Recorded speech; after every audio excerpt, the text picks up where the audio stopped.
In other words, they are setting out to prove that the PPP did not win the elections, but they don't want to put out any evidence, or the evidence which they have or which they should have, that they won the elections. So they are going to court and they are not demonstrating their bona fides. Anytime a litigant goes to court, he goes to court to say that, a wrong was done to him and that he should be where the other person is. In the case of a petition, a person who goes and challenges an election basically does that because that person is saying, look, this person that wins or won, or that party that won, really did not win.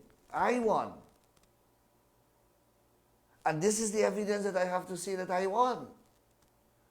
But they are not doing that. They are going to say that the PPP did not win. And they are leaving it like that. So they are not saying that they won, and they are not leading any evidence that they won. But they are going to say that the PPP did not win. It's a weird way of presenting a case, but that is what the case seems to be, as I understand it, of course. I may not understand all the nuances of their claim because it's this thick. It's like a couple of 100 pages. I don't know who had the time and energy of typing up this kind of compendium. And when you really examine it, when you put it down and you reflect, these things never happen. It's one grand fairy tale. But they're taking that to the High Court, and we will see how far they get with it. He who alleges must prove. So I don't know how they are going to produce 16,000 persons or whatever the number is they're saying voted, but were in America. They have to prove that. They have to prove that Mary Jane, whom they claim is dead, voted. I don't know how they're going to prove that. They have to prove that because some certificate of employment was not in the envelope, that affected the number of ballots in the box. They have to prove that. They have to prove that because some returning officer or polling agent did not sign the poll sheet, that affected the number of ballots in the box. They have to prove that. They have to prove that because a person did not have an ID card and voted with an affidavit of identity, that affected the results of the election. Because these are the kinds of allegations that they are making. You heard them. It's the same allegations which they have made at the convention center are the same set of allegations that they have reduced into writing. And they have to prove every single one of those allegations. And when you look at the bundle of documents, this elections petition will take a complete 5 or more years to be determined only in the High Court if they are to lead all this evidence that they have set out of wrongdoings in their pleadings. Because the law says that when you plead a matter, you have to prove it by evidence, If you set it out on paper form, you set it out, you have to go in the witness box now, and you have to give supporting evidence to substantiate what you have stated in an affidavit. And then that evidence has to be cross-examined or tested by cross-examination. That is what is called a trial. So we will have a lot of fun in the High Court, and as many of you as possible. Hopefully there is no COVID when the trial starts, and we will have an open court trial where members of the public would be invited to come and sit and listen, and we will have a lot of fun in seeing them trying to prove these tremendous number of allegations which constitute the second petition. So the process will begin in the High Court Thursday coming, the 25th, and all the parties will enter their appearances, etc., and the court will give directions on how it will proceed with the two petitions, whether they will hear them together, whether they will hear them separately, if they're going to hear them separately, which one will be heard first. All these matters will have to be addressed at the first hearing. But we are going to have a lot of fun going forward with this petition. I hear the leadership, many persons in the leadership of the APNU, AFC, boastfully say that they have a strong petition and they are going to be back in government soon. Well, I have read the petition and they all obviously know something that I don't know. And I have spoken to many, many lawyers who will be appearing for the various different parties, and they have also read the petition, and they are also of a different view that, you know, it's a different story altogether from that which is being peddled by the APNU AFC. But we don't have to speculate. The games shall begin on Thursday, and we will see how we proceed. An important issue that I want to address also is to draw to the public's attention that the tax measures which were part and parcel of the 2020 national budget, those tax measures, as you know, have to be in the form of legislation or orders in relation to a legislation. The legislation, all the bills have been assented to, and the orders are in force since the 5th of October 2020. And therefore, the public and the citizenry should be enjoying all the benefits which flow from those tax measures. So VAT on water and VAT on electricity and VAT on construction materials and VAT on all the other things that we took VAT off from cannot be charged. VAT has been removed from those items, and I hope that the business community have adjusted their accounting system to incorporate these changes. The license fees and all the reductions which we have put into those legislation, they are all now in force and effect, and therefore serious adjustments have to be made at the various relevant agencies and in the commercial sector to ensure that the population benefits from these 2020 budget measures.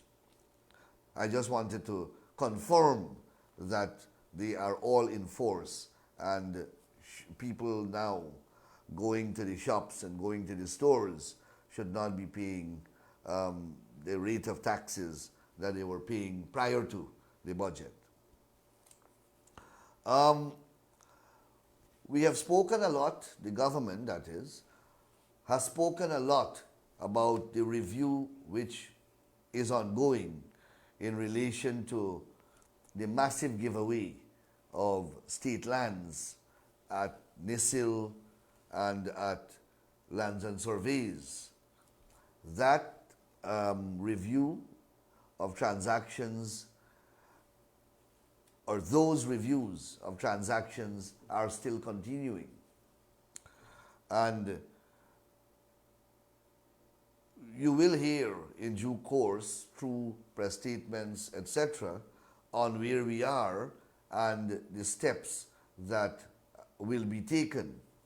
But I can say that it is an amazing experience to review what have transpired under the last administration. Some common principles have emerged. One, that most of the lands were gifted away after the no confidence motion was passed, when the government was lawfully in a caretaker mode and was only supposed to run the public service of Guyana and prepare for the elections. That is the period that most of the giveaways took place. So a government in such a circumstance ought not to be giving away or entering into transactions of this type. But that is when this administration, the previous administration, chose to get most active in its divestment of state property. And then the other period is after the elections, an election that they have lost. From March the 2nd to August the 2nd, you have a high pile of leases and titles that were gifted away by the government. So that's one component of the issue. Then secondly, another principle that emerges is that there is absolutely no record of a process known to the law or known in the existing organization, if it is NISIL or the Lands and Surveys. No process whatsoever that was followed. Certainly, no expression of interest published publicly, no advertisement inviting persons to apply, no public process whatsoever, no process whatsoever. So one is aghast as to how persons were told that land is available for giveaway. There is no, you can't look at any of the records and determine that, you know what, expression of interests were invited, except for a few pieces of land at Wales. I'm talking about Ogle and at Peters Hall. So you don't know how these lands, how these people know that lands were available. So there is no process. Secondly, there is no evidence that any feasibility study of any type was done or any project profile of any type was done by any of the applicants in relation to what they are going to use the land for.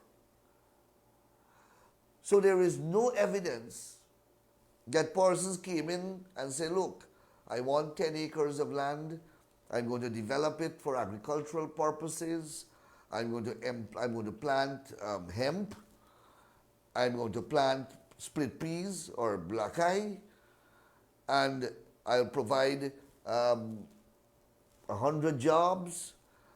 This is my financial plan. I'll get my money from this bank. Nothing like that. It's like going to a counter and buy 10 acres of land as though you're going to buy a sweetie or a chewing gum on a market side vendor, from a market side vendor. That is how these lands were dealt with. And then there is no principle or no evidence of a principle that can inform an observer on how the price for the land was determined. There is no valuation that was done. There was no process of any type engaged in so that one can determine the principle used to determine the purchase price or the lease, if it is a leasehold interest. None at all. So somebody walk up and say, I want 10 acres of land, and it look like, you hand them the title. So there's a second component. Then the third component has to do with payments. Now, I have seen title issued and not a cent paid for huge blocks of state land. Title issued and not a cent paid. I have never seen anything like this anywhere in the world in my life. And then you have a second category of cases where, let us say the purchase price is 500 million, 5 million is paid. 5 million is paid. I don't know what the principle. Were they paying 1%? Because sometimes you see 600 million and 7 million was paid. So you don't know what principle was used. Sometimes you see 10% was paid. Sometimes $1 million out of $700 million was paid. I have never seen such capricious exercise of power, such level of corruption in my life. And that's in relation to some of the lands. Then in relation to lease lands, they were apparently given to a particular lawyer who changed the terms of the lease. So normally government leases, and any one of you who have a government lease can check it, or state lease for state lands, you will see that you cannot part with possession or assign unless you get the landlord's permission. Well, these leases read that you shall part with possession. Where it says that the tenant shall not part with possession or assign, these leases say the tenant shall part with possession. I have never seen anything like this in my life. And a lawyer has done this, who were given the job by NISIL, and an opposition connected lawyer. And then the matter doesn't end there. The tenant now, he receives the property. These are 10 and 15 blocks of commercial land on the east bank of Demerara for peppercorn consideration, next to nothing price. And the tenant now, having that defective clause deliberately inserted in conspiracy with the lawyer, and all these persons are connected, they then alienate it to a third party for millions. How can a government sit idly by and don't do anything about this state of affairs? And people are killing themselves for lands at the back of success. And these very people, these very politicians are going there like sympathizing Judases and going to use those people as political pawns when they have gifted to their friends and their cronies hundreds of acres of lands free and without any process in the manner that I have just outlined. How? Tell me, how can a government not investigate this matter, this grand giveaway of state lands, public property, and not hand this matter over to the police? Or file proceedings to get back this land? And you will hear, when the government starts that process, you will hear racial discrimination, witch hunting, and all sorts of wild and reckless allegations. SARA, this agency that we shut down, was right there all the time. This is state asset being stolen. They did nothing about it, and that is why I feel vindicated that they were shut down last week. This is the largest giveaway of state land in perhaps Guyana's history, in the most vulgar manner, and nothing done about it by the State Asset Recovery Agency. That's the name of the agency. At Lands and Surveys, one man, close supporter of the APNU AFC, is given a piece of land, and next door that land was sold by the state for 151 million, and this guy gets the identical size next door or in close proximity, and he pays 12 million. So a friend of the government pays 12 million Guyana dollars, and the land in close proximity, identical size, sold for 151 million. How can we ignore this as a government? We can't. And these are the things that will unfold within the next few days, if not a couple of weeks, and people will have to go. The files, the government will not interfere. Audits will be done by the Auditor General, constitutional office holder, and the police and SOCU will be invited to investigate. The files will be handed over to them. And where possible, the state will institute civil proceedings to recover these lands. This is organized crime. This is money laundering. This is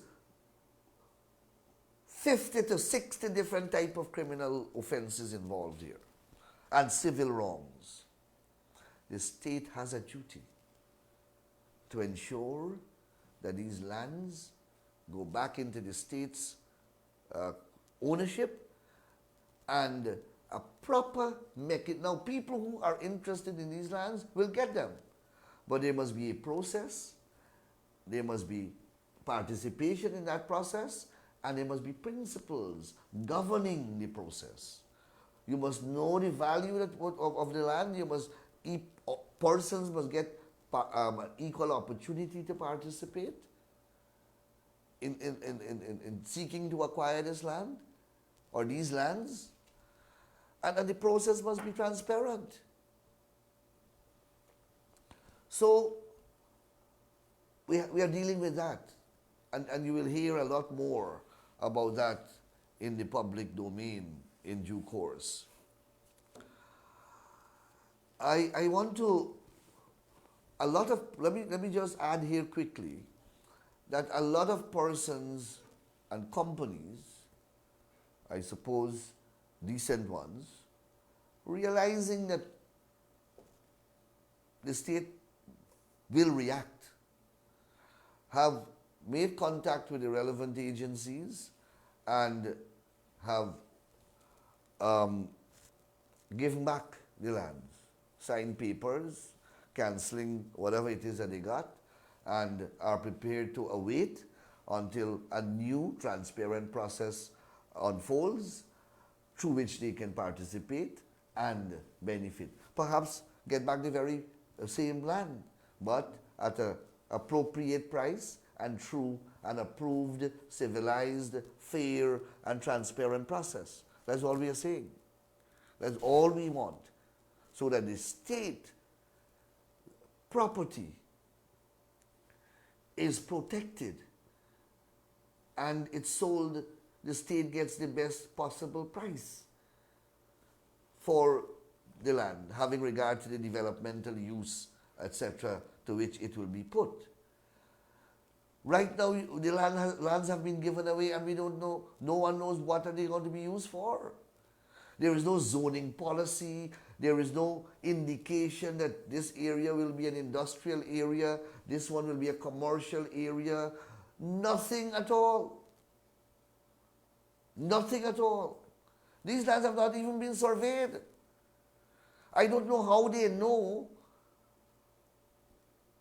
if they went and simply took pals, and if you're going to there is no place for roads to run. There is no work was done. The land was not laid out.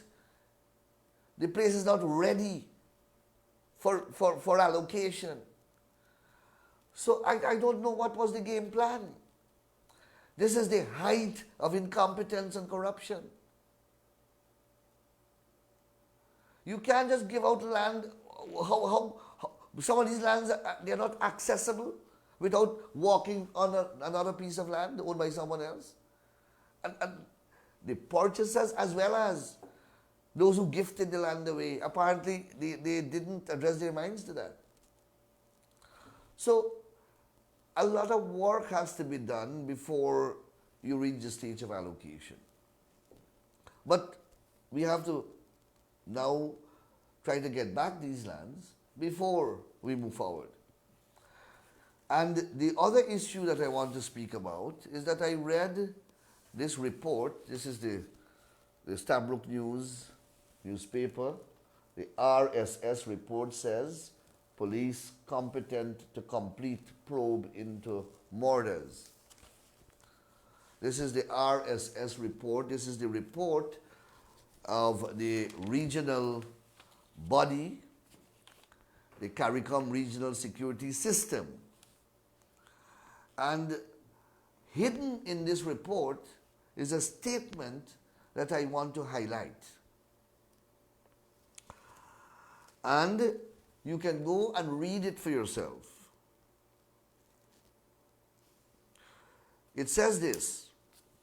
I'm reading at page 3 of the Stabroek News.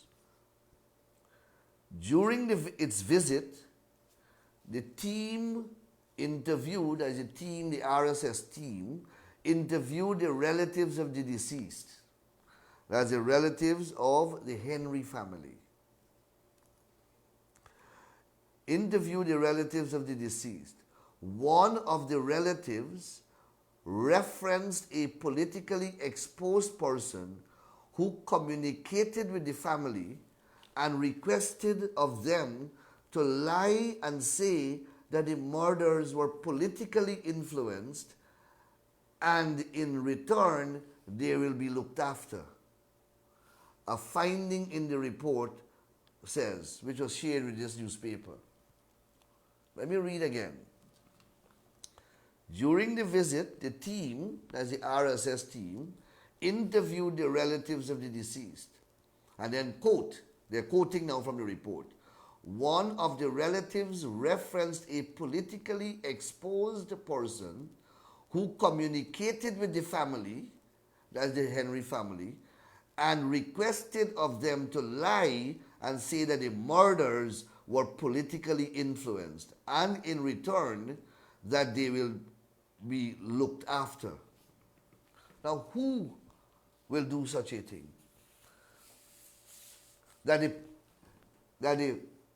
A politician went to the Henry family and said to the Henry family, lie and say that the murders were politically influenced, and in return, I will look after you. Which politician on which side will go and make a statement like that? And this is hidden in this article. I don't know how many persons read it, but go and read it back. And I don't know why this is not the headline of the story. Let me repeat again. The RSS team, in their report in relation to the Henry murder and the Hari Singh murder, they said they met with the Henry family and a politician. The Henry family told them that a politician said to the Henry family, lie and say that the murders were political and we will look after you. Now, which politician on which side will make a statement like that? This is not the Guyana Police Force saying that. This is the RSS report saying that. The CARICOM Regional Security System saying so. So you determine, you who are listening to me, which side of the political divide will make such a statement, whose interest such a statement will serve. The political interest of the PPP or the political interest of APNU. You are big people. You interpret what I have said. Read it back for yourself. Study it. It's today's Stabroek. And you determine. Remember, you know how this thing all started. Who was on the night that the afternoon, who was on the road at number 3 and number 5 on Facebook, jumping up and down? I remember Darren Wade. Followed by Shara Duncan. Then the following day, Mr. Harman was there. Then Mr. Granger was there. They met with the family. These are all facts. These are in the public domain. No PPP leader was around there. Then the problem started. And then the PPP people went. The PPP ministers went. After the problem started. Go back and look at the chronology of events. And in whose interest it would have been to say to the Henry family, lie and say that the thing is political and we will look after you. Would that benefit the PPP? Or would that benefit the APNU? As a matter for you, it's in the court, it's in the Stabroek News, today's edition. Read it and come to your own conclusion.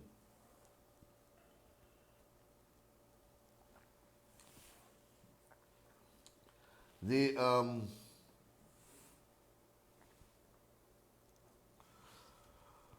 other thing I want to conclude with is the issue of squatting on the east coast of Demerara. Now, no one, especially a government, would ever want to put people off lands, especially families and with young children and obviously poor people. No government wants to do that. No government. But everything has to have a process. We have 60,000 persons who have been waiting for house lots since 2004. 60,000. And they have been waiting patiently. They are also living in renting houses. They also would like their own homes. I see over 100 persons every Saturday. And everywhere I go in this country, I meet people whose applications are pending for house lots at the Ministry of Housing. But those people are waiting. Is it fair that those people who are waiting all the years must continue to wait, and some persons just jump the queue and want to squat and land? Just like that. And then come forward and say, well, I don't have anywhere to go, and I have 6 children. And it simply can't happen. It can't be tolerated by a government in a civilized society. It can't. Squatting is illegal. It is wrong. And politicians who care about people have to stop using people as political pawns and using their plight as a political platform. And that is what is taking place at Success. That is what is taking place there. So the government had to resort to the unusual measure of flooding the land. Because there is no way, we have a plan to develop this country. No house lot was given in 5 years. So that added to the backlog. Now we are back in the government. We have an accelerated housing program that will cater for everybody, but it takes time.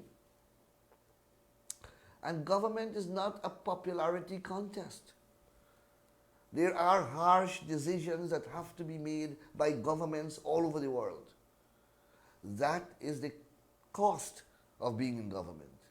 You have to make unpopular, hard decisions, but decisions that are in the best interest of the whole country. It is not in the best interest of the whole country that the back of Success be converted into a squatting swamp. It is not in the best interest of Guyana. Of course, those people who are affected would believe that it is in their best interest to continue to squat there. But the situation can be looked at from their interest. It has to be looked at from the country's interest. And a government must always act for the greater good. That is the task of a government. Those people have been promised that their applications, their names have been taken, and an accelerated process will be put in place which will disadvantage someone and some groups from getting the land. But the government is still prepared. What we have to understand, and what the people of Guyana have to understand, and the 60,000 is 60,000 in the system, and then every day more and more are being added, more and more applications are being received. And these people must understand that when the squatting takes place, it pushes them down the line further, because it delays their application. That is what squatting does. It stymies development. It creates housing areas without proper planning, no roads, no water, nothing. Leads to sickness, violence. All these things are associated with squatting. So, persons have to stop playing politics with this issue. And the squatters have to remove themselves and go back to where they were before they started. They only started to squat there in August month or thereabouts. They were not squatting there before. They were living somewhere else before. Go back to where you were living. Stop this foolishness about, thinking that you will get the lands there. You're not going to get the lands there. And preparations are being made to ensure that you get housing quickly. We have other people who are waiting in the line. Tens of thousands of them. This is where I have to say good evening, goodbye. My operator is signaling to me that I have come to program time.